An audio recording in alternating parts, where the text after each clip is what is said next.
All right, give me a minute here. Give me a minute here.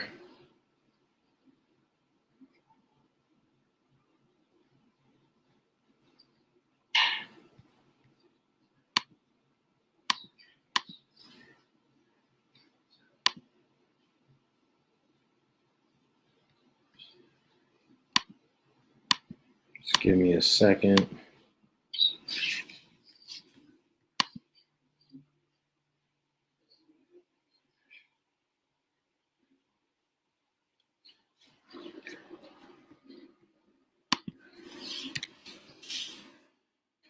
All righty.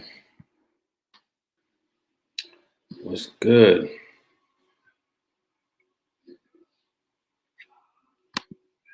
All right, what's good, everybody?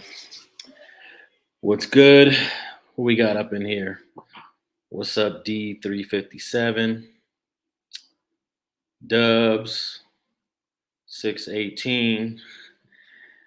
AGTV's in the house. Hey, I'm gonna let you guys tap in with me because I'm gonna tell you what inspired me to go live right now. I was just reading all the comments that you guys left on a post on my community board, and I was surprised at some of the comments. So what I want to do is I'm going to show you guys some of these comments, and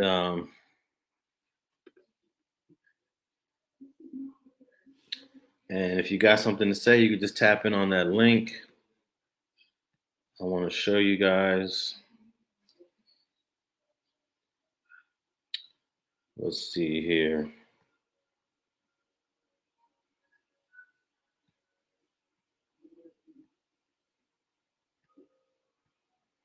I want to show you guys a whole bunch of comments that people left, and then maybe somebody got something to say about them. I find them very interesting. I find them a great topic of conversation. I want to share my screen. Just give me a second here to set that up. Let me go to my community board here.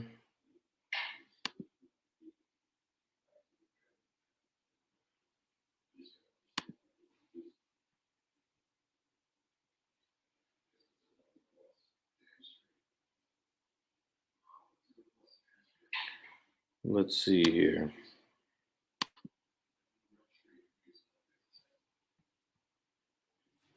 All right, let me just figure this out real quick, and then we could. Oh, here we go. Here we go. All right, so look.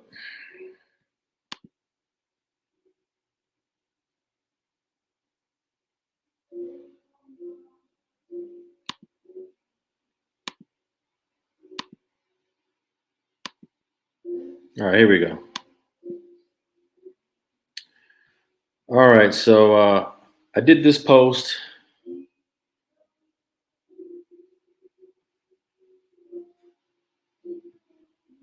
When did I do this post? I did this post yesterday.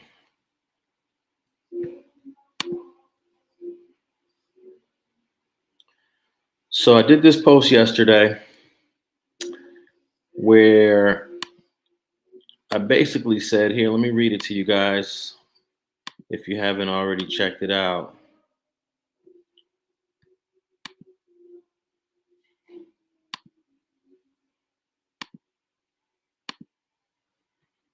Wait up, what's going on here? So back in 2019, the internet sleuths wanted to link at least 40 different people or entities to the Nipsey Hussle murder. It's almost 4 years later, and it was one man that did it. Eric Holder's the lone gunman who conspired to kill Nipsey alone at 3:18 p.m. on March 31st. There are no links to the CIA, the Eritrean government, to Cowboy, anybody. So I did this post because we're starting to see people do the same thing about Takeoff. I've heard about now 5 conspiracy theories regarding Takeoff. And the problem with these theories is that you end up implicating and pointing the finger at completely innocent people. And you're not just pointing the finger at these innocent people, but their families as well. So if someone has a kid, if someone has to go to school, because all of this stuff is on the internet, it's all on YouTube and Instagram. So it's just a little disappointing that people are so quick to start to speculate on who killed who for why, when you guys know absolutely nothing. You have no inside information. So there is at least I don't know how many, over 100 comments on this, 230 comments on this post that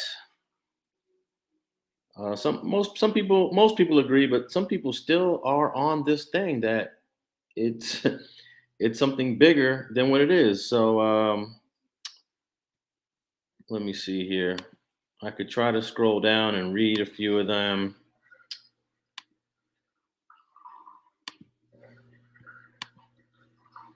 Is it scrolling? Let me see. Share this tab. Here we go. So here are some of the comments. Dear Alex, please explain why the LAPD needed to have camera surveillance right there.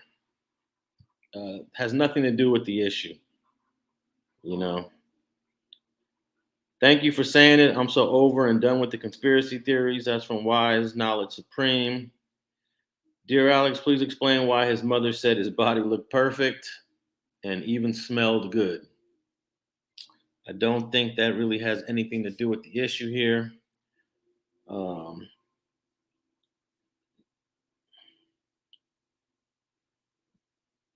Everyone has a right to a fair trial.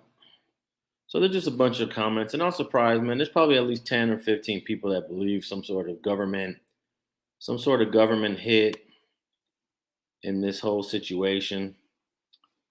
So I would like for people to tap in and explain to me what y'all think. There is the link, and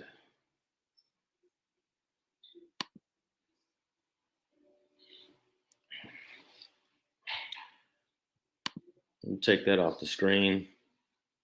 And then I'm surprised at how many people don't believe that the shooting happened at 3:18 p.m.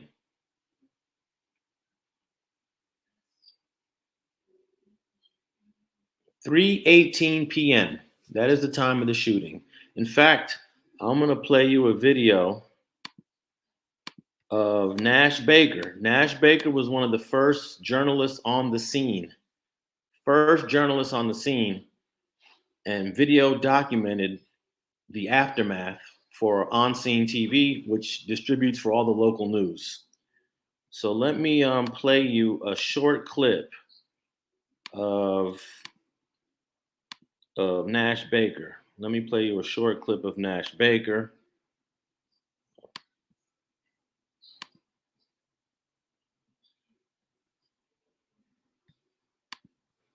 Give me a second here.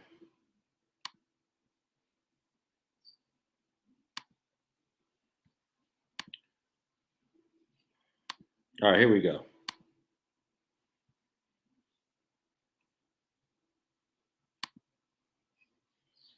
All right, so this is a video of Nash Baker at Slauson and Crenshaw.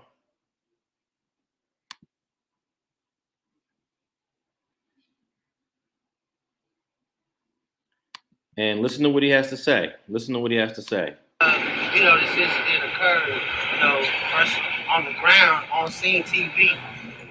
I was responsible for a lot of the footage that took place here.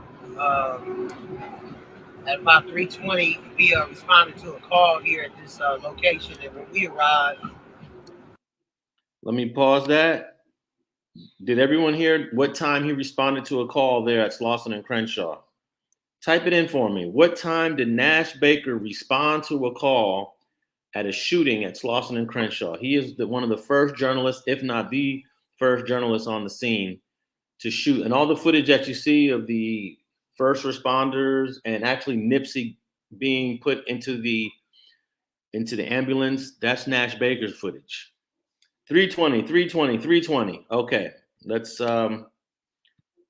play that one more time. A lot of the footage that took place here, at about 3:20, we responded to a call here at this location, and when we arrived, meaning me and my camera, because a lot of times we talk in second person, but I noticed that there was an issue with, you know, the incident that occurred at this location, and it ended up being a shooting because when the call came out, it went to the script. Okay, so if you're familiar with all the footage of the aftermath, that was shot by Nash Baker. Nash Baker has a YouTube channel called A Million Hits. He shoots video for On Scene TV. And I believe he was the first video journalist on the scene. 320. What's up, Amazing Game? So that alone right there, I mean, how much more evidence do you need to know what time he was shot with the man who actually videotaped Nipsey Hussle's body being put in the ambulance? He responded to the scene at 3:20. Now, Nash Baker has scanners in his car. I know Nash Baker. Let me also say clear, complete transparency, full disclosure. I personally know Nash Baker. He keeps, he's got scanners in his car. He gets every single call that comes in, and he's always driving around LA. So he said he got the call at 3:20. So tap in, Eric. You want to tap in and explain? Tap in. Here's the link. You know, there's over 200 posts on that community tab that I just showed you of people providing, not really providing information on their theory, but just kind of spewing a theory without any information to back it up or support it. So here's your opportunity to tap in. And I don't care if people act weird. I don't care if people don't show you the emotion that you expect them to see. And I don't really care if people don't grieve the way you expect them to grieve. You know, I've been working as a criminal defense consultant for 22 years. And one thing I've learned about grieving, no one does it the same. And I don't make any judgments on how people grieve. If people cry, if they don't cry, if people act sad or they don't act sad, all of that is irrelevant. The way someone grieves is not to be used to conclude whether somebody was innocent or guilty in some sort of act. But a lot of you guys want people to grieve a certain way. You want them to act a certain way. So,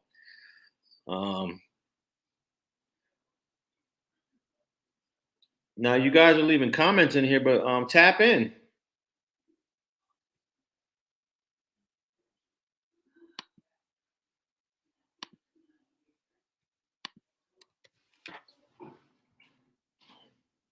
Tap in.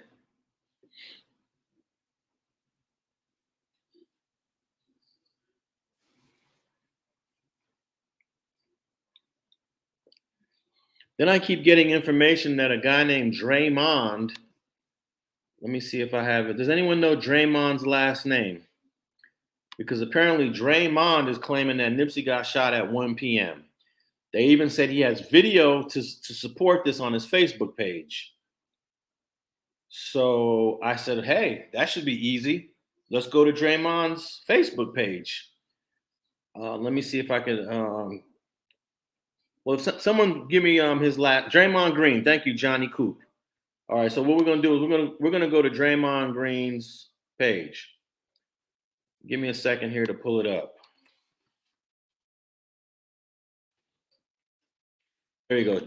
Oops, not Draymond. Is it Draymond Green? Are you sure it's Draymond Green? I don't think it's Draymond Green. I do not. Are you sure it's Draymond Green? It's not Draymond Myers. Well, when someone puts in the right name, we'll go to his Facebook page. We'll go all the way back to March 31st to see the video that he has, which supposedly proves Nipsey got shot at 1 p.m. No, not the ball player. It's a guy that lives in LA.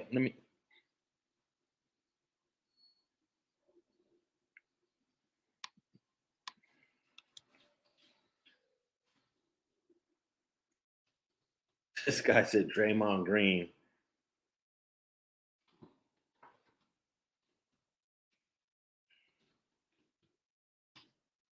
I fell for that Draymond Green. Draymond Green, boy. Hey, Draymond Green put hands on that guy, and I think he would have knocked the dude out if it wasn't for him being next to the wall.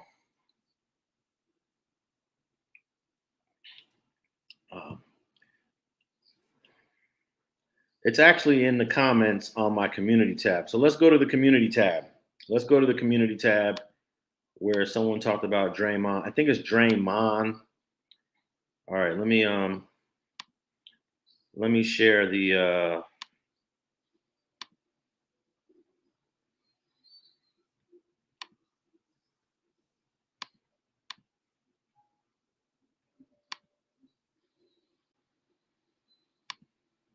since none of you guys know his name, we'll go look it up. Oh, let's tap in with E Money. Let's see what E Money got to say. None of you guys know his name. We'll go look it up. Can you turn off your audio, Let's E tap in Money? with E Money. Let's see what E Money got to say. None of you guys know his name. We'll go look. All right, E Money, tell me when you gotta mute the stream, E Money, and when you're ready, unmute yourself after you mute your stream. There you go. What's up, E Money? What up, Alex? Longtime fan, man. What's up? What do you got regarding this topic? How you doing? Thanks for tapping in.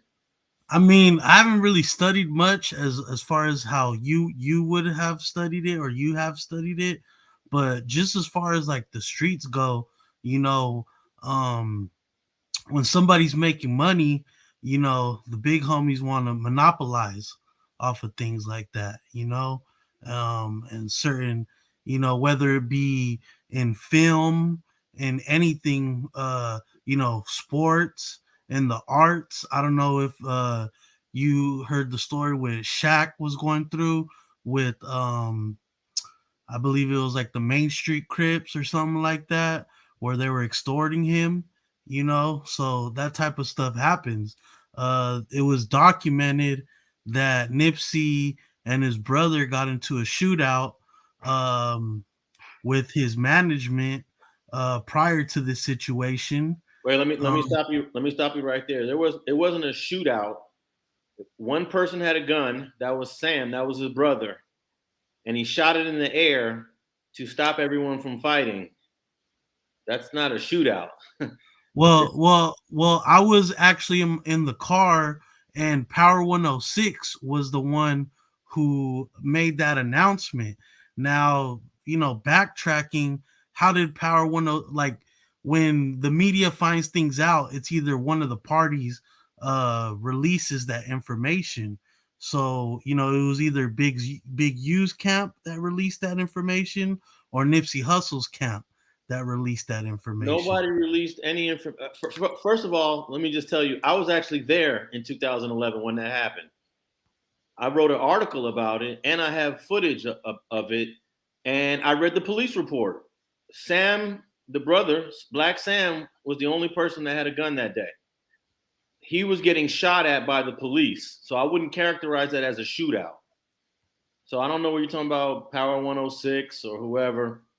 I don't know what radio personality it was, but they actually they're the ones who brought the news to my attention. So that's how I heard about it. When they brought the news to your attention, who did they say the shootout was between? They said it was between Black Sam and Big U. Untrue. 100% untrue. The police were there. The police arrested everybody that was involved. Did you know that? No, I didn't know. I'm just going off of what Power 106 released, the statement that they released. Okay, well, the police were there. They arrested everyone that was involved, and Black Sam got charged for shooting the gun in the air. So I could just tell you, wherever you got that information is incorrect. Now, one thing too, I want to say, like the internet and just, you know, just my eye, Eric Holder, from the footage that was when he was grabbing the burger to like what he looks like in jail. Obviously, he's probably much healthier in jail. They look similar, but I'd have to go back and look at the footage to point out certain things that they don't look like the same person. I think it's the hairstyle. That's one thing. You know, obviously hairstyle could change, so that could be it. But I mean, you know, just the figure, you know, the overall health, they look different. You know what I mean? I don't know what to tell you. It's the same guy. It's the same tattoos. It's the same face. It's the same height. Yeah, he put on some weight, but other than that, I was in court looking at him every day. You know, so I don't know what you're insinuating, but it might not really be Eric Holder that was on trial. Is what you're saying? I mean, yeah, that's one of the theories that I've seen, and Okay. that even with just the eye test, like just looking between the footage in the burger shop to the gentleman that's sitting in the courtroom, you know, it doesn't look the same to me. You know, oh, I know what it was when they captured him when he was behind the cop car, he looked like frantic, like just on drugs, schizophrenic, to like now that he's in court, you know, he looks like he has his composure together. I think he even got reading glasses. You know, he just looks like a totally different demeanor. Well, I don't really know what you're specifically trying to say, but I can tell you beyond a shadow of a doubt.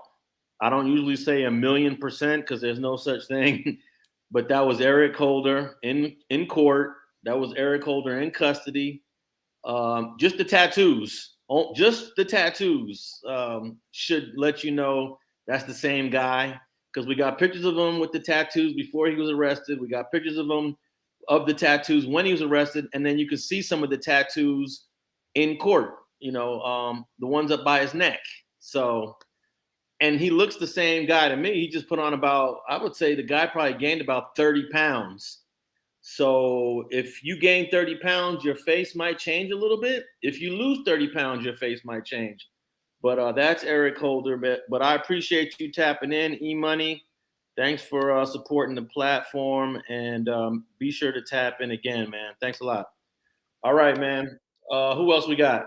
Who else we got that want to come in here? And E-Money said it might not be Eric Holder that was in court. That might have been another guy.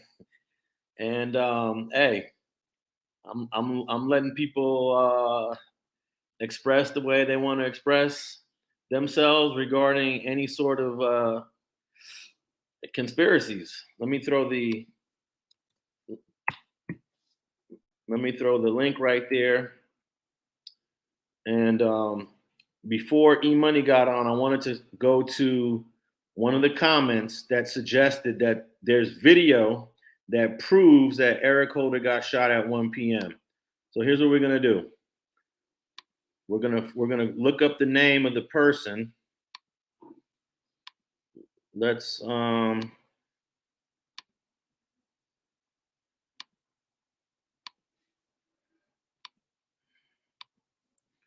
okay.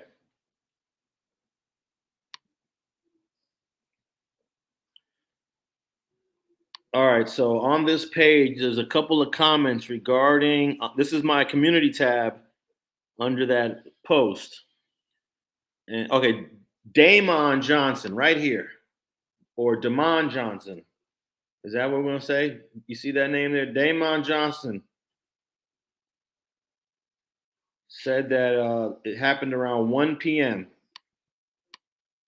And then someone else said that Damon Johnson was on the scene and he posted a video to his Facebook page. And before we go to there, let's tap in with we got God. Let's add God signs to the stream. What's up, Lonzo? What's up, bro? How you doing? God signs. Where you tapping in from? City and state? Orlando, Florida. Orlando, man. Okay. Yeah. All right. What do you got to say on the topic? Just got a question because I know I've been watching you for a long time and I know you know a lot about gangs. What I've heard a lot going around on the internet is, of course, you know, Big U's name in it and him being a part of the Rolling 60s. Well, both of them being a part of the Rolling 60s. doing something like that, does he have to get like permission to do that, or can he just go off the rail and just do something like that and kill him, or somebody has to okay that? People go rogue. People go rogue all the time. There was another prompt. Someone just mentioned Shaquille O'Neal. He used to hang out with the Main Streets. Del Dog. Del Dog was the OG from Main Street Crip that was considered untouchable, but a youngster went rogue and shot and killed him. So these youngsters don't necessarily always respect the OGs. They go rogue and do their own thing. Okay. So what Eric Holder did happens in many hoods across Los Angeles County all the time. Yeah. So that part is not unusual. Okay. It wasn't like he was a youngster. He was 29 years old when he did that. Yeah.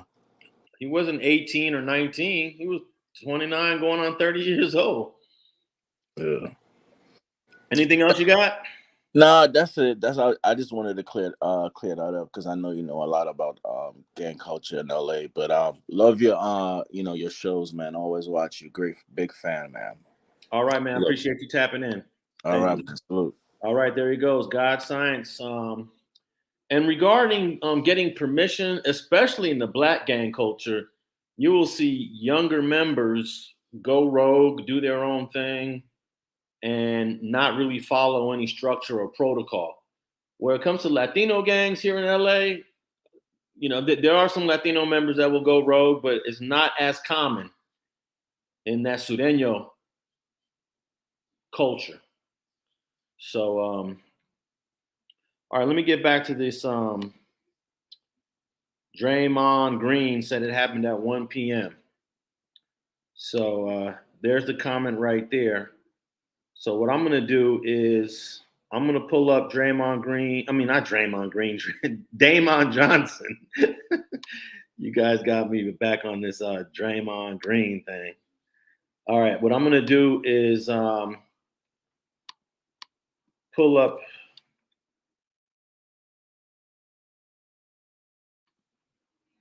I'm going to pull up his Facebook page. Let me see here.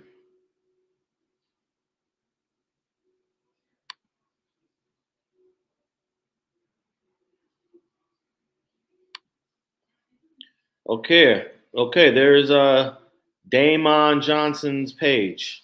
Apparently, Damon Johnson has footage that proves that Nipsey Hussle was shot and killed at 1 p.m., according to a lot of you sleuths. So, what we'll do is we'll go to 2019. Let's go to 2019. Let's go to March. And I won't even put a day. We'll just go straight to, let's see what he got here. All right. March of 2019.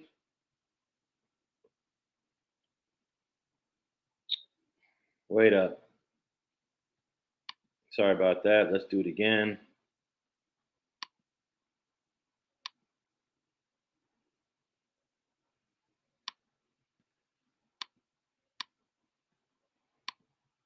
(2019) March. All right, let's give it a second here. That's a pinned post from 2021. And the only thing from March that's on his page is a March 22nd, 2019. There's no March 31st on his Facebook page. So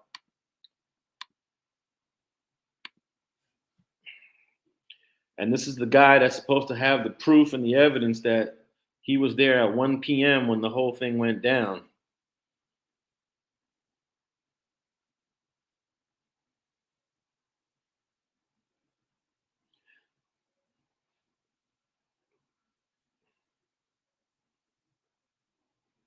So, yeah, I understand that Najee Ali will not say it happened at 1 p.m. We can get that off the. We could scratch that. I don't know about. I've never spoke to Damon Green, but I already know that if I spoke to Najee Ali, which I have, he will not say it happened at 1 p.m. I guarantee you I will get him. If he made that statement before, he will retract that statement.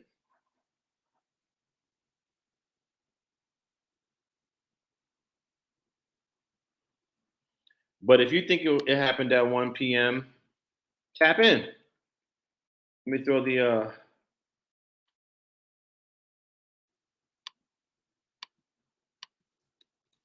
there we go.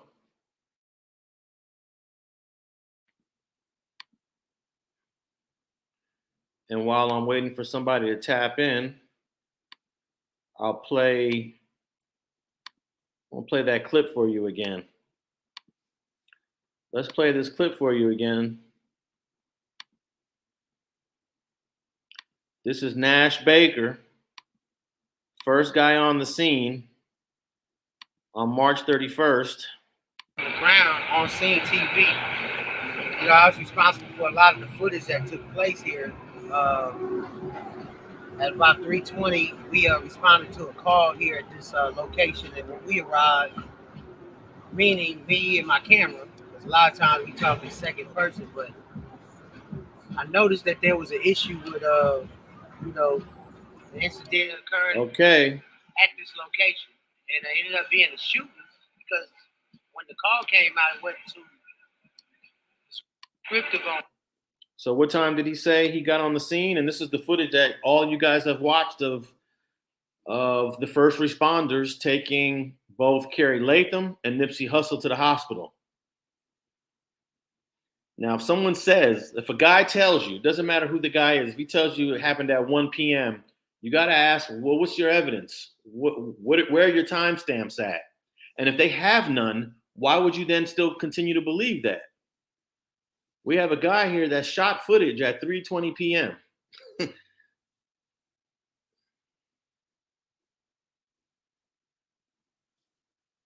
So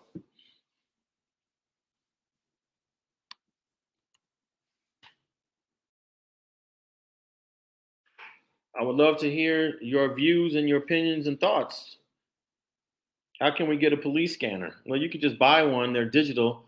They cost a little bit more. When the LAPD went digital, and it became a little difficult to program them, but you can still get them. You can spend about $1,000 and get it already pre-programmed.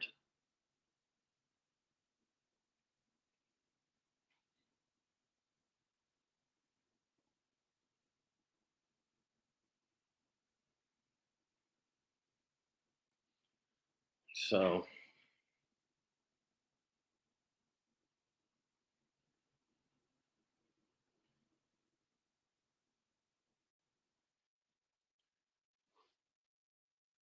Biggie got killed by Poochie from Ludus Park. I mean, it's been, 25 years since Pac and Biggie got killed? And all those people who believe that that was a grand conspiracy, it never came to fruition.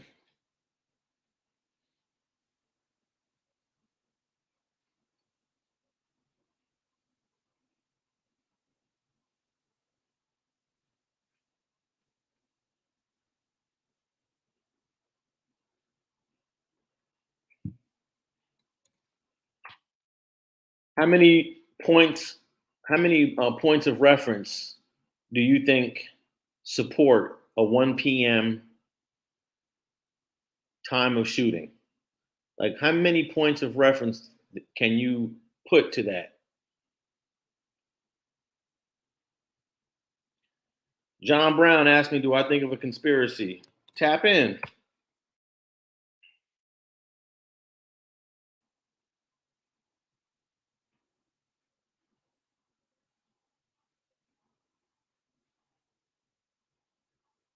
Malcolm X situation is not just coming to light now. People been talking about a conspiracy since it happened in 1960, 66 or 67.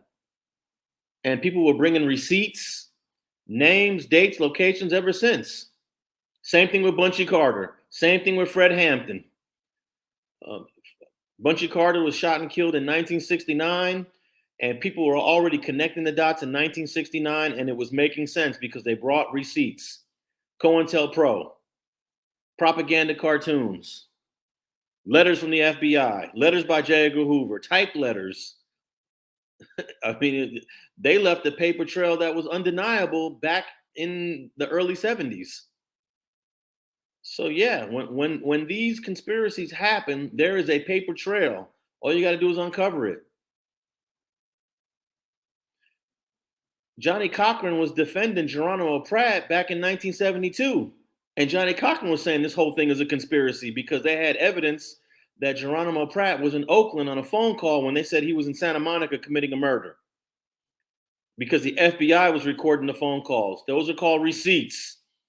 You have a phone call that you recorded, FBI, of a man in Oakland when he supposedly is committing a murder in Santa Monica, California. We have all of that for Fred Hampton. We have all of that for Bunchy Carter. We have all of that for Malcolm X. What do you have for Nipsey Hussle? Here it is, almost 4 years later. You got to have something. So tap in and tell me what you got. I wrote about the whole Bunchy Carter, John Huggins murder from 1969. I published about it. I co-produced Bastards of the Party. I co-produced 41st and Central, the LAPD shootout with the Black Panther Party. So I'm the one that has actually presented all this information in published form. So you're preaching to the choir over here.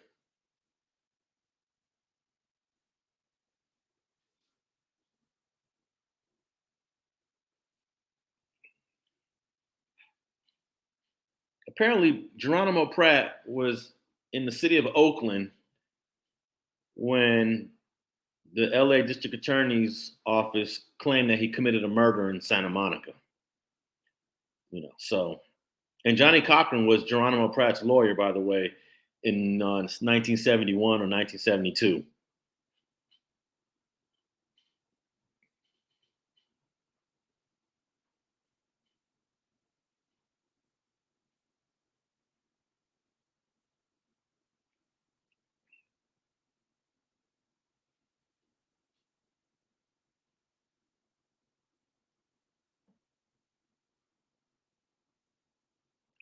So, part of the conspiracy is that it didn't even happen at 3:18 p.m. That seems to be one of the biggest beliefs, that it happened earlier in the day. Either it happened in the morning or it happened at 1. Well, it was impossible that it happened in the morning because all you got to do is look at the shadows of the cars in the parking lot, and all the shadows are angling to the east, which means the sun is in the west. If the sun is in the west, it's afternoon and it's not morning.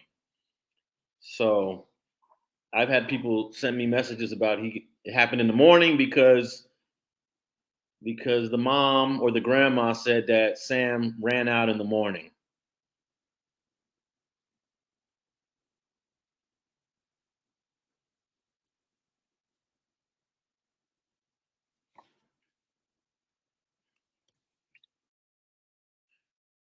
Who else got something to say about this? You guys got a lot of comments. You guys got a lot to say with your YouTube fingers.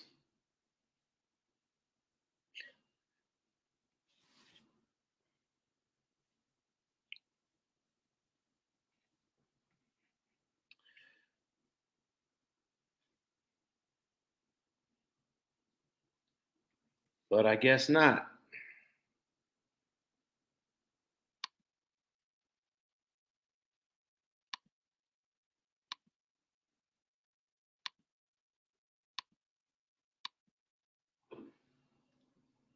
Let's listen to this again. I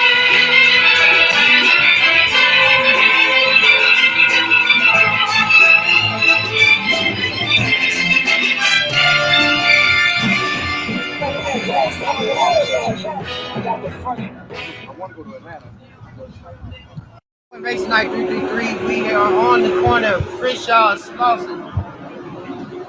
And I guess guess I could say I've been here since this incident occurred. First on the ground on scene TV. I was responsible for a lot of the footage that took place here. At about 3:20, we responded to a call here at this location, and when we arrived, meaning me and my camera, because a lot of times we talk in second person, but I noticed that there was an issue with an incident occurring at this location, and it ended up being a shooting because when the call came out, it went to descriptive on who got shot. So I ran my same routine, got out the car, tried to get as much footage as I can, because we all know this location, this where Marathon is, Nipsey Hussle spot.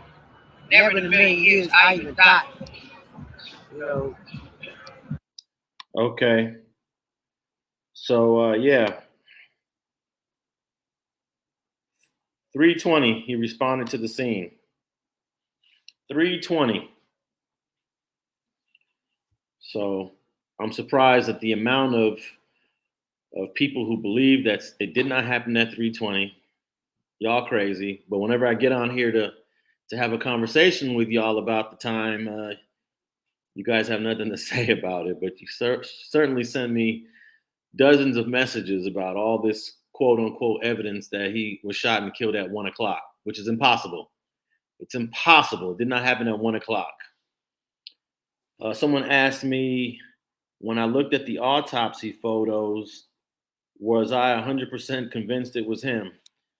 Yeah, the whole courtroom was 100% convinced it was him. The autopsy photos are very graphic. They show him there on the table.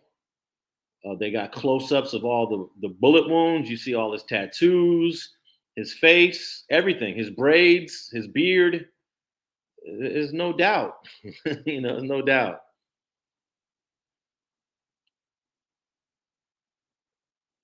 So if you got something to say, there's the link. Tap in. I'm only going to go for a couple more minutes on this topic.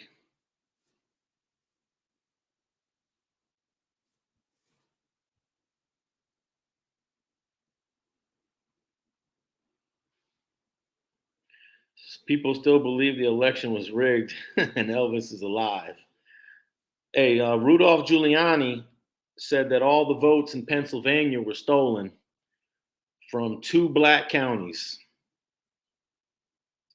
Allegheny County, where Pittsburgh is, and the county where Philadelphia was at. Well, if you go look at the election results for those 2 counties for 2020, you'll see that Joe Biden got the same percentages that Hillary Clinton got in 2016 when she lost, and that Obama got when he won in 2012. So there was no vote stolen in Pennsylvania. Those are all righteous votes, and it's unfortunate that Rudolph Giuliani tried to malign the black counties of Pennsylvania as stealing votes out of Pittsburgh and Philadelphia. Well, it turns out none of that was true. In fact, I think Rudolph Giuliani is going to get sued. He may get sued for defamation. Peter Miller asks, when are you interviewing Big Stretch from Fruittown again? Hey, whenever he taps in with me, he always changes his number. I'm not sure if the last number I have on him is the same number. I'll give it a try, but he knows how to get in touch with me. And I'll definitely do another Big Stretch. Big Stretch is probably one of the most requested interviews on the platform.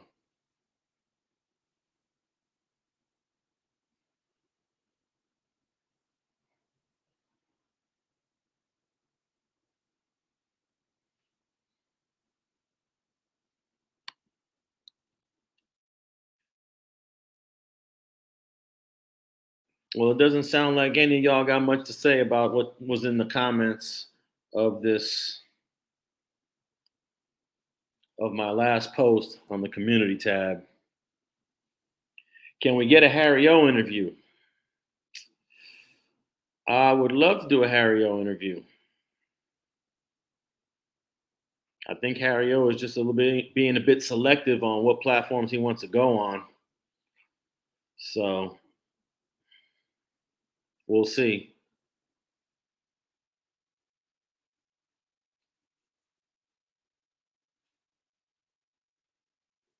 The election was fixed through Dominion computer voting. That actually turned out to be untrue too. Aboriginal war horse. I think Dominion is one of the lawsuits. Let's see. Dominion is probably about to sue you guys for saying that.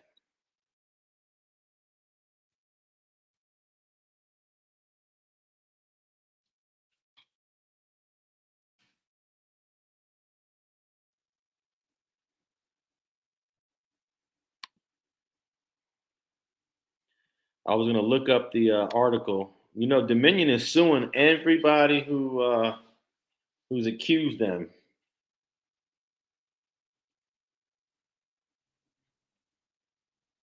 Would I interview Crip Mac upon release? I'm not sure Crip Mac is the type of interview that I like to do on my platform. Nothing against him personally. It's just, I mean, he goes on enough platforms to put his message out, and I'm not really sure if I would want to do an interview with him. I mean, the guy's been on all the platforms. What do I need to do? What do I need to do an interview for? He's been on over a dozen different platforms.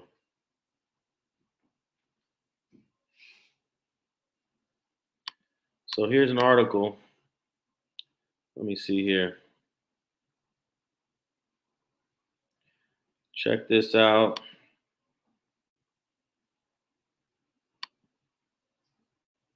I bet you Dominion is going to win some of their lawsuits. Let's see here.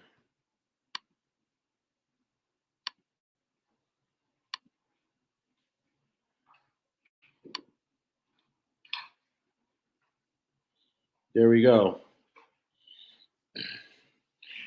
For all of y'all think that was a conspiracy that the election was stolen, well, they're fighting back. They are definitely fighting back. And if they can prove that the networks deliberately put out misinformation, they would lose a lawsuit. They would definitely lose a lawsuit if they can prove that. So we'll see.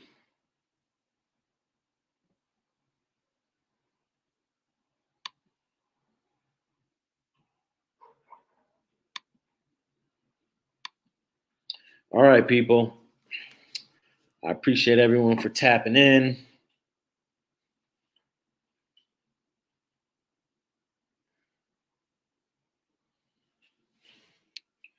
I'll be back on soon. I'm going to drop some videos tomorrow morning.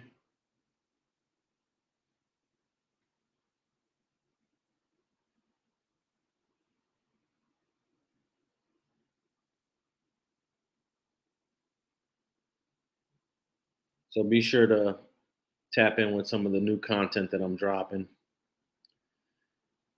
Also, make sure you go check out Streets and Scholars podcast. We talked about this conspiracy stuff, not related to Nipsey, but related to Takeoff. And the same thing is happening with Takeoff right now. I've counted so far 5, maybe 6 theories of who killed or how Takeoff was killed, which is ridiculous because only one of them theories is possibly right. That means all these other theories are pointing the finger and implicating innocent people. We talked about that. We talked about Cain Velasquez getting bail, UFC fighter who was arrested for attempted murder against a guy that allegedly molested his 4-year-old son. And what else did we talk about on episode 39? Let's see if you guys already tapped in with the episode. Maybe you can type in what else did we talk about on the last episode of Streets and Scholars. We also talked about episode 39. What else did we cover on episode 39? We talked about Takeoff, Cain Velasquez getting bailed, and at least two or three more topics. So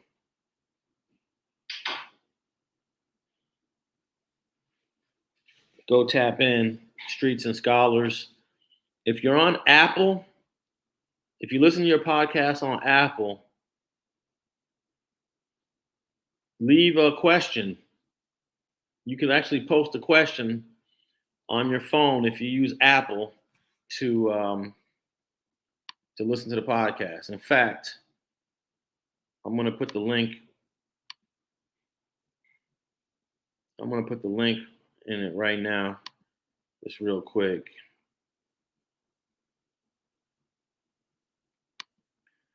If you listen to the podcast on Apple,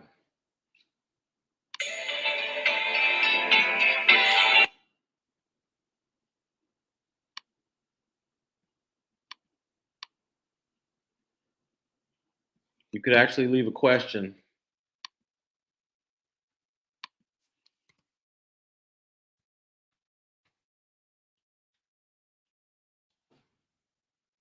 I'm assuming most people that listen on Apple Podcasts. I'm sure a lot of people actually. We have a lot of listeners on Spotify too. But that's the link for Apple Podcasts. So if you got an iPhone, go to this link right there.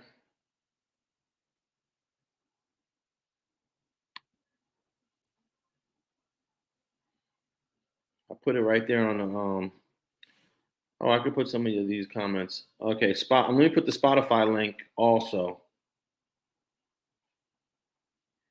LAPD is the biggest gang.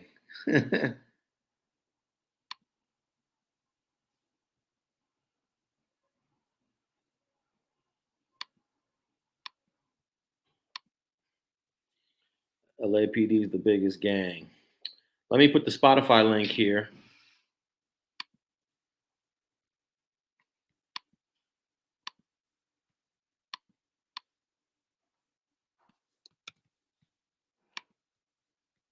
I don't know what other platforms. What are some other platforms people listen to the podcast on? I just put the Spotify link. I already posted the Apple Podcast link.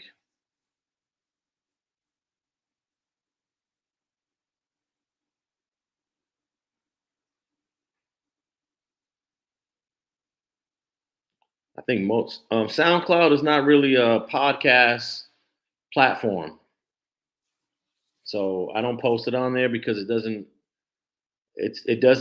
accept RSS feeds, which is the way podcasts are distributed. You have to be able to accept the RSS feed to distribute a true podcast, and SoundCloud is not compatible with RSS feeds. Spreaker. Am I on Spreaker? Can someone check if I'm on Spreaker? Type in Streets and Scholars on Spreaker, and we'll put that link. Spreaker is it a top listening platform?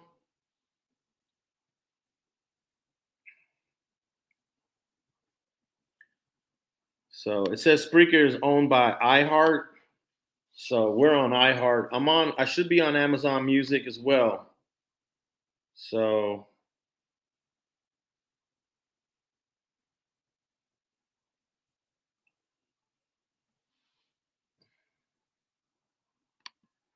can I do an update on Baby No Good from Fruittown Brim? That's a possibility. Let me make sure we're talking about the same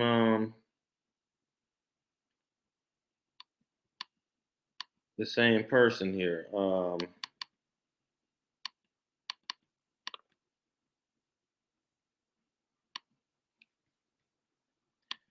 Baby No Good.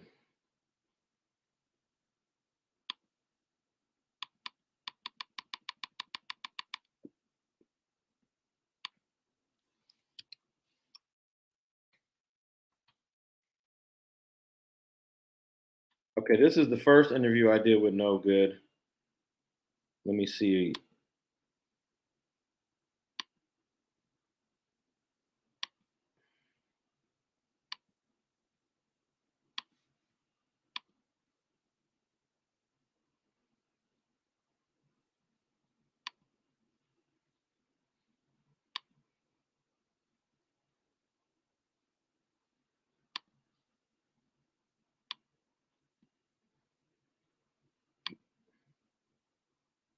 You talking about this interview right here?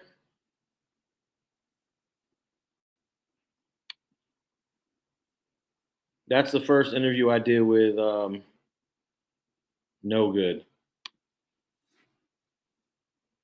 I did a second interview with him also a few years after. But yeah, that's the first interview I did with No Good.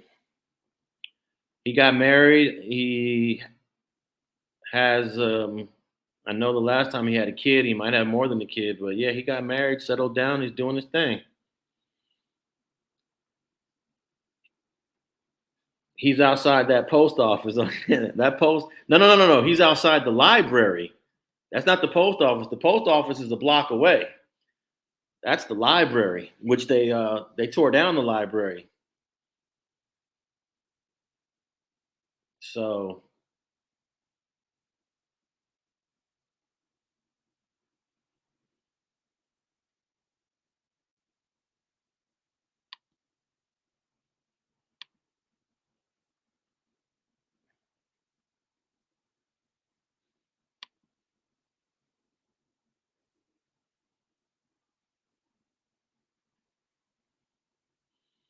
that's definitely the library, not the post office.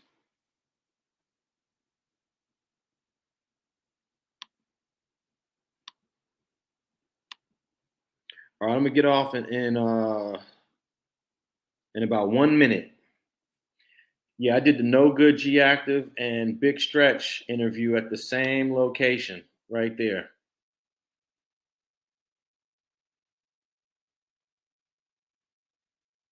Same location. That was the library, which is no longer there. I believe it's a vacant lot. I'm not sure if they started building anything on that lot, but they're definitely going to be building something on there soon. The way they're always building stuff around LA.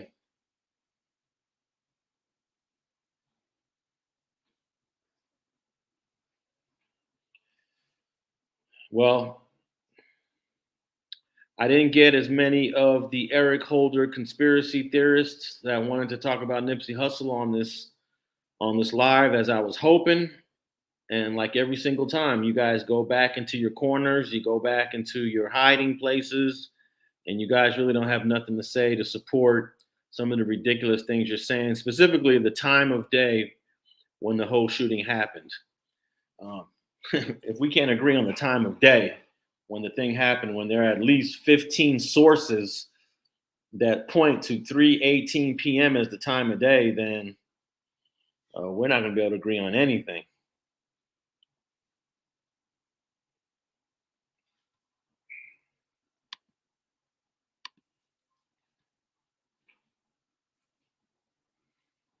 But John Smithers says he really enjoys the conspiracies.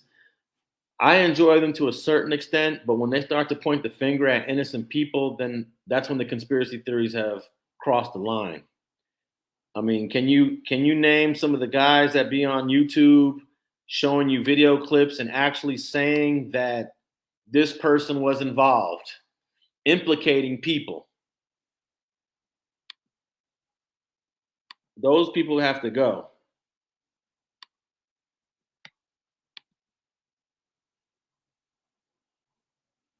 So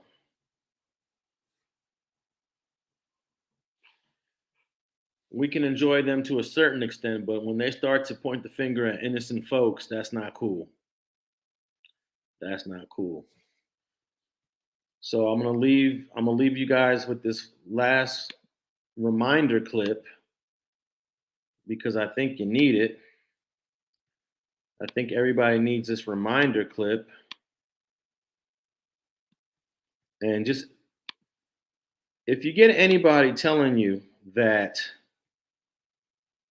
the time of day, they don't accept the time of day when it happened, then you know they're a nut. Now, I'm not saying that you have to discount all theories, but there's no chance that Nipsey didn't get shot at And 3:18 p.m. I guess I can say I've been here since this incident occurred. First on the ground on scene TV. I was responsible for a lot of the footage that took place here.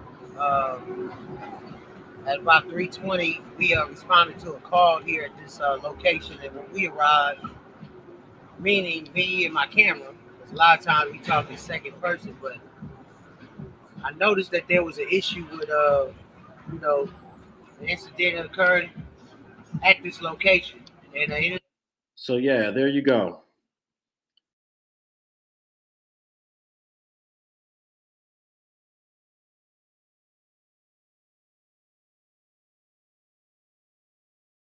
Heard.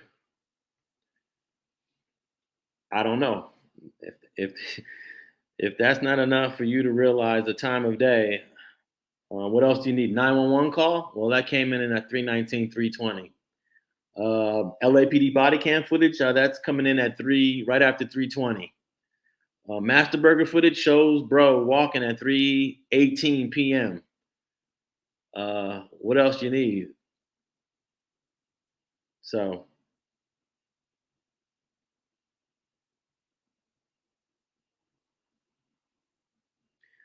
Ja Azure. Yeah, there's a go to the community tab on my website on my platform here. I'll show you real quick, Ja. And you'll see that there's quite a few people supporting the idea that the time of day is in dispute. Let me see if I could find a couple of those for you right here. That the time of day is in dispute. All right, here we go. So here's a comment by someone named Well Swell. Damon Johnson, who works in some capacity for the city of LA, will tell you he arrived at the Marathon store at around 1 p.m. Nipsey had already been shot. Untrue. Untrue. No, untrue. Impossible. I mean, literally impossible. Let's see if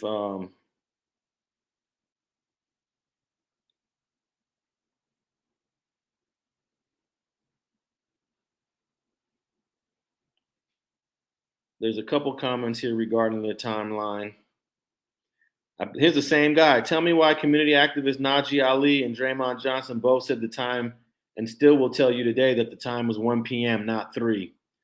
Well, I can tell you that Najee Ali will not say it was 1 p.m. He may have said that previously, but I guarantee you that he will not say that again. I don't know about Damon Johnson because I don't know dude, but if I had a chance to talk to him, I will find out why is he saying that. Actually, we were told to go to his Facebook page several months back that he has a video. He had some receipts to prove that he was at the scene at 1 p.m., but we just went to the Facebook page for Damon Johnson, and there's no such video on his page. So that's completely debunked. And also, I studied meteorology for a little while, and you could actually identify the time of day by knowing the season and the date. The date, well, knowing the date alone, we'll just say the date, March 31st.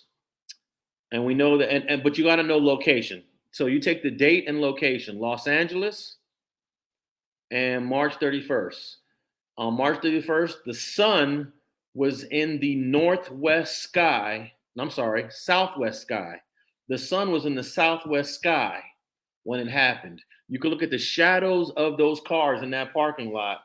And as a meteorologist, if you do some measurements of degrees, look at those angles, it'll lead you to the 3 o'clock hour. Definitely not the morning, as some people stated, and definitely not 1 p.m. 1 p.m., the sun is directly above you. 12 to 1 p.m., the sun is directly above you. So what does that mean? What kind of shadow are you going to get casted? What kind of shadow will get casted at 1 o'clock if the sun is directly above you?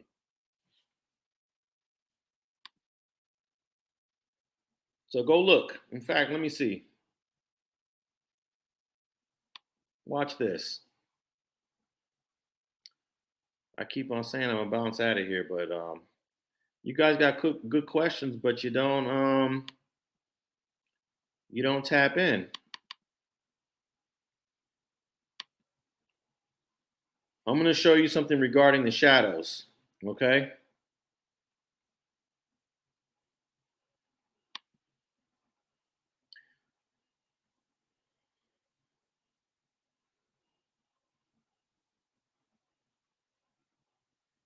Give me a second here. I'm gonna show you something regarding the shadows.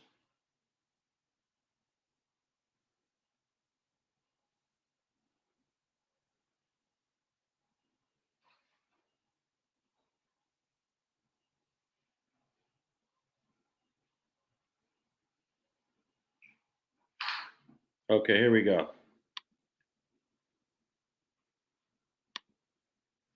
For those who believe it was 1 p.m., we're going to use some science here.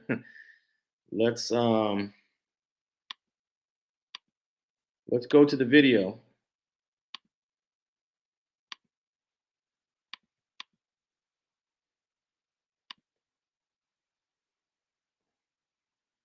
Here we go. Now check this out. Look at the angle. Look how much shadow is on the other side of this car, this white car right here. Let me blow this up. Let me blow this up a little bit. Okay.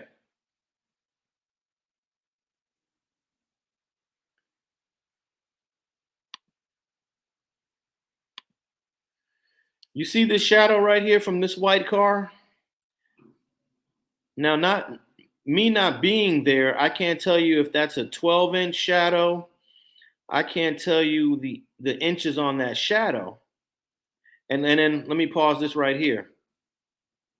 You see how the shadow is going to the south here? That means the shadow is pointing to the north and it's pointing to the east. That means the sun is in the southwest sky. Southwest sky. So just by looking at these shadows and knowing that this is March 31st, you could actually pinpoint the time of day. And it's not 1 p.m. If it was 1 p.m., you would see less angle on that shadow. Less angle on that shadow. Now, are you guys with me on this? Are you guys with me on that?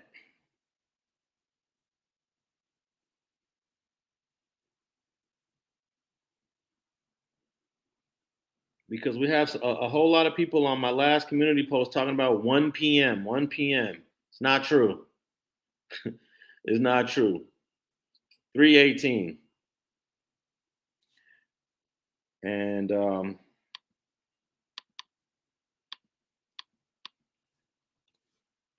there we go.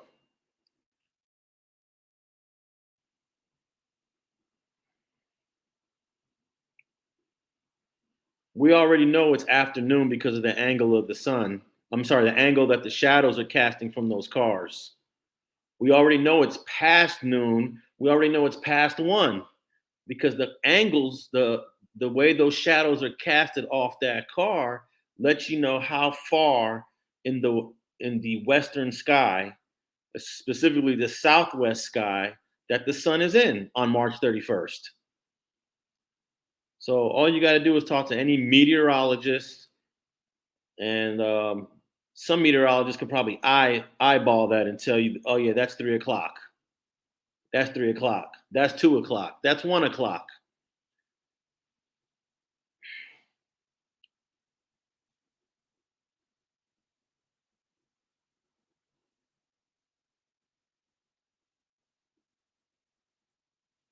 So yeah, you look at that shadow. That alone, all you need is that alone. You don't need any other sources of evidence. That shadow, which tells you the angle of the sun, which gives you the time of day. If you know the season, see, sometimes the sun is setting in the north, sometimes it's setting in the south sky.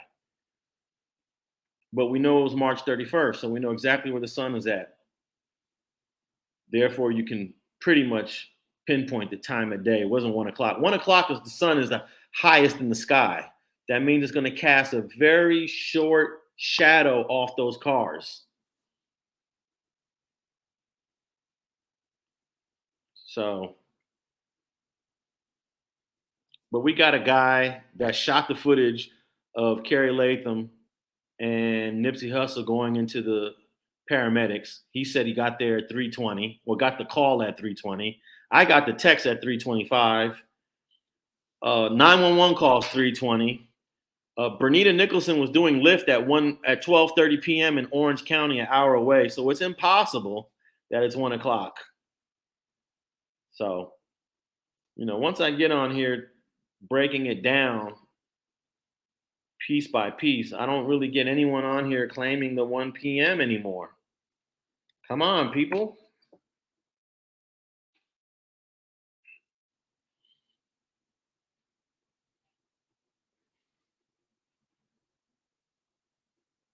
Oh, you trying to tap in? Michi Flamboyant?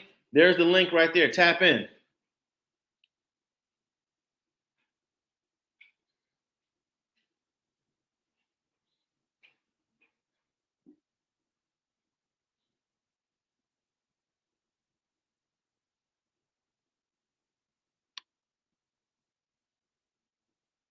You see that shadow?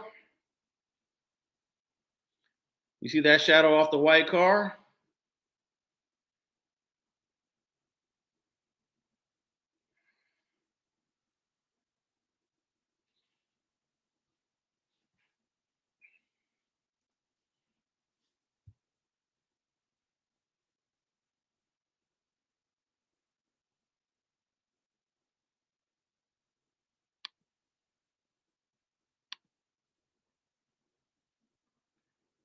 Look at that shadow off this black car turning in.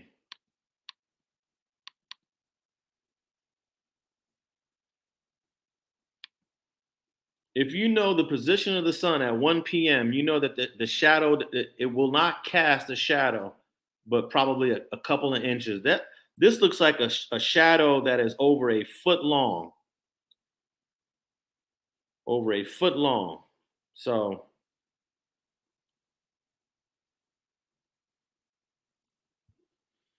well, I don't know anything about those marathon store cameras, man. I've heard two stories. I heard they didn't want to turn them over, the owners of the store. And then I heard that they were just used for display. I'm not display. They were just used to as a feed, not to record on a DVR. And you can do that sometimes. I used to have a 4-camera setup in my office, my old office, and it just showed me a feed of what was going on outside my office, but it was never recording.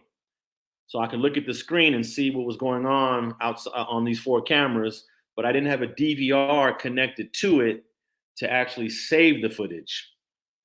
I would just be able to look at it in real time. So that's one version. That's the way they had their camera set up, not to record. And the other story was they didn't cooperate. So I don't know. I like what Funk Machine said. If it was 1 o'clock, the only shadow would be directly under the vehicle. 1 o'clock, the sun is directly overhead. In fact, the sun is more directly over your head at 1 than it is at noon. In some instances, it's directly over your head. So these shadows right here off these cars should tell you right off the bat it wasn't 1 o'clock.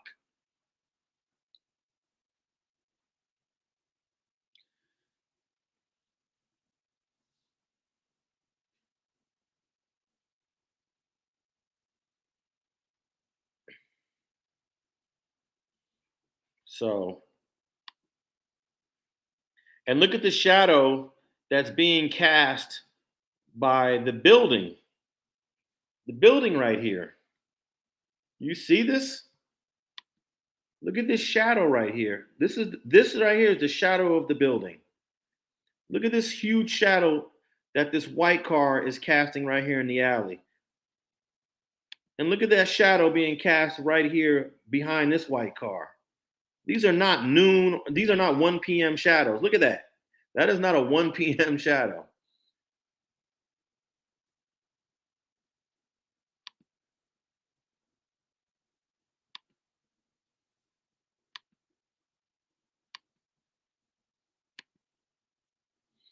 So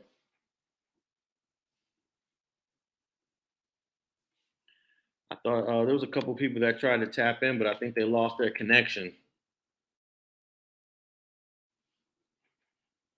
And it's a good thing that we have those shadows because let's say it was overcast. If it was overcast, you get no shadows, and you won't be able to determine any time of day with overcast.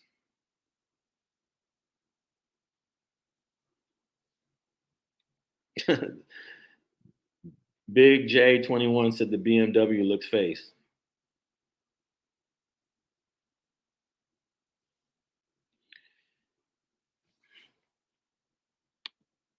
Yeah, that's another indication it's not 1 p.m. as so many people on the internet are claiming.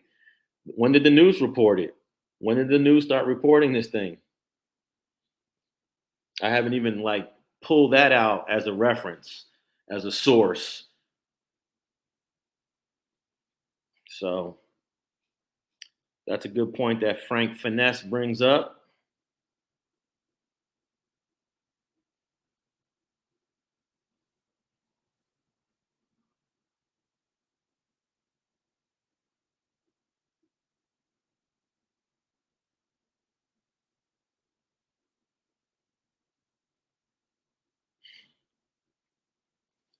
Body language does not show an argument about snitching.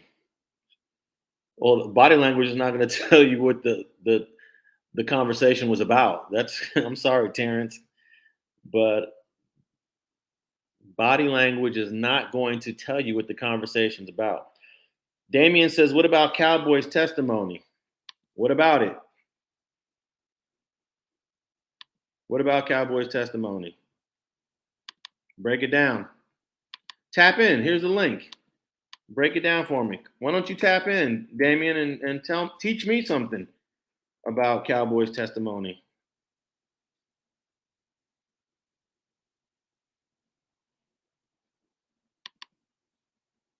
What about Cowboy's testimony? What did he say?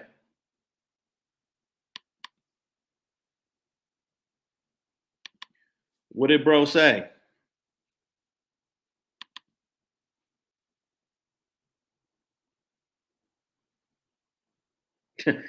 Body language does tell you if someone is snitching.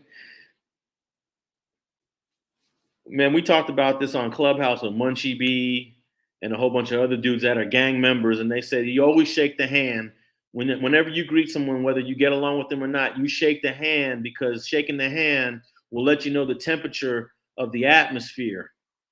So that's LA. You know, I can get a whole bunch of gang members to tell you, now I walk up to someone that I dislike and shake their hand. You testing the temperature when you shaking that hand. So I don't know where you're from, Terrence, but shaking the hand, it doesn't mean anything.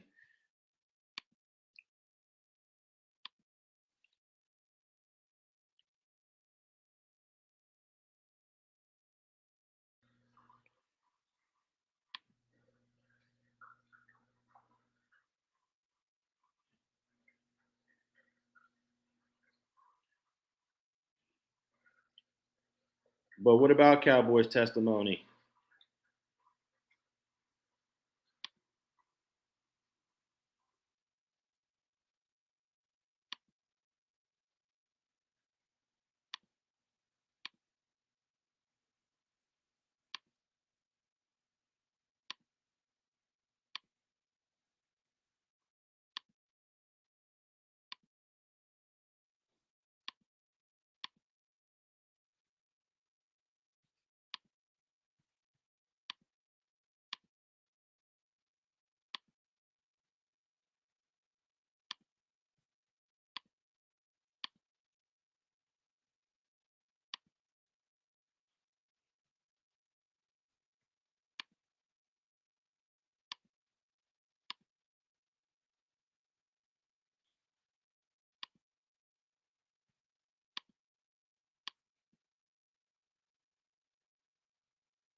There was a whole clubhouse conversation about the handshake and what it meant and why you shake the hand, whether or not you think someone snitched or not. So,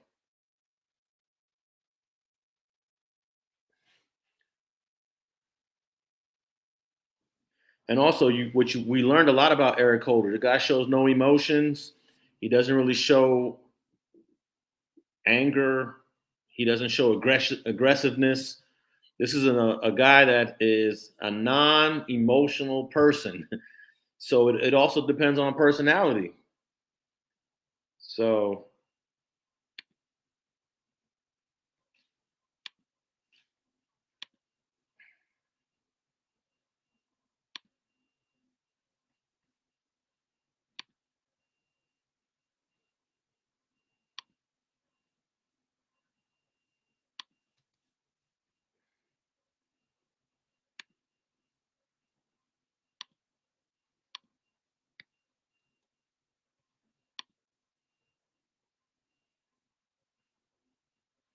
yeah, he was on he did do drugs. So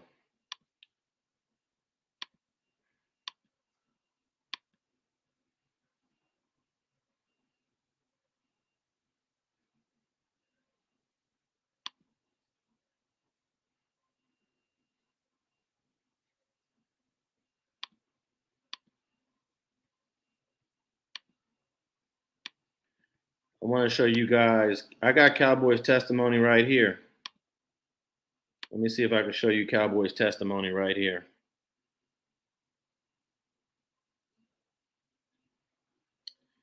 Let's see if I can show you Cowboy's testimony right here. Um,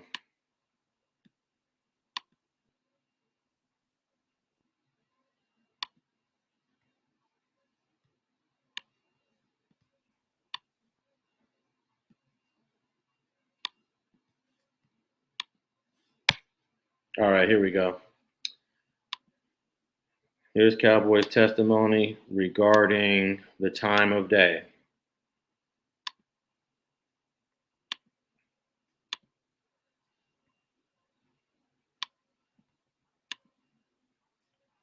Let's all right, so when asked about the time of day, well, what did Cowboy say? When did you first become aware that he was at the location that day? Just that day, I was doing my normal rounds or whatever it may be, and I looked out and he pulled up in the parking lot. Approximately what time did he get there? You know, I have no idea, but it had to be around lunchtime because I had just ordered my lunch. So I normally take a lunch. I normally take a lunch around 1, so I'm not really sure of the exact time though. I have no idea. That's from the grand jury. That's not from the trial. Cowboy said, I have no idea what the time was. So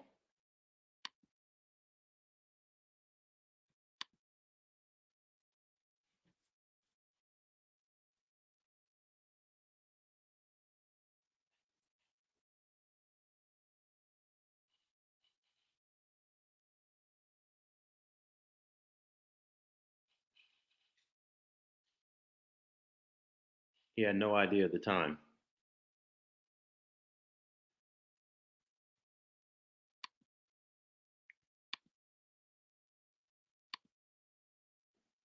So I don't even know why, if this is an issue, no one wants to, no one wants to defend it, except with your YouTube fingers.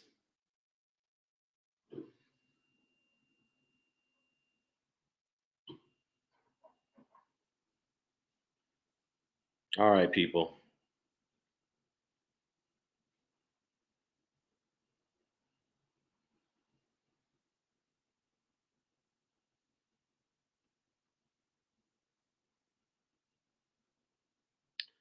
I really appreciate everybody tapping in. Streets and Scholars. Go check out the latest podcast. We talk about this. This whole live was really inspired by the Takeoff thing because we're seeing us people do the same thing with Takeoff, implicate multiple people in the homicide that probably one person was responsible for. And unfortunately, I done heard 5, 6 names on YouTube by YouTube content creators trying to solve this homicide, and they're dragging people's names through the mud, and they don't even know if they were responsible or not. And it's the same thing happened with Nip. Same thing happened with Nip. I don't know how many, at least 40 people or 40 entities were accused of killing Nip. So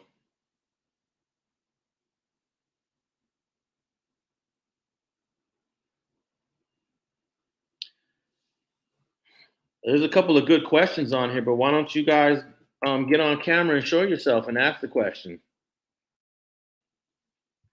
But no one really wants to, I guess no one really wants to defend any of these conspiracy viewpoints.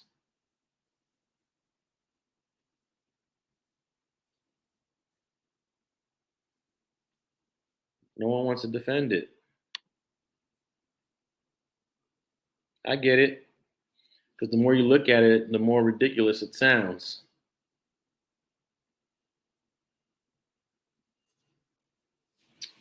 All right, well, I appreciate everybody tapping in. Street TV, go check out Streets and Scholars, Alex and FG. Episode 39 is up. If you're on Apple, please leave a question or a comment. Leave a question or a comment, just like you're doing right here. You can do that on the Apple Podcast platform. Leave a comment or a question, and I will shout you out on the next episode.